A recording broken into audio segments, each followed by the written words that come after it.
Hi, guys. In this video, I will show you how to enable dark mode on Windows 11. So let us start.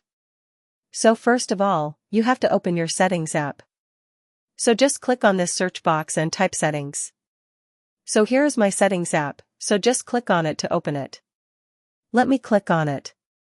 You can see it's opened, and after that, you have to click on Personalization and then click on Colors. And you can see, guys, here we have this choose your mode, this option, change the colors that appear in Windows and your apps. So just click on this drop-down, this button next to choose your mode. So let me click on it. And you can see here we have three options, light, dark, and custom. So we have to select dark option. So to select it, just click on it. Let me click on it. You can see it's selected, and we have dark mode enabled on Windows 11.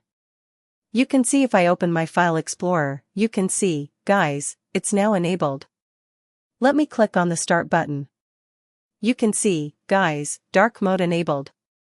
And after you're done, you can close your, Settings app. So let me close it. Let me close my File Explorer also. So that's it. In this way, you can easily enable dark mode.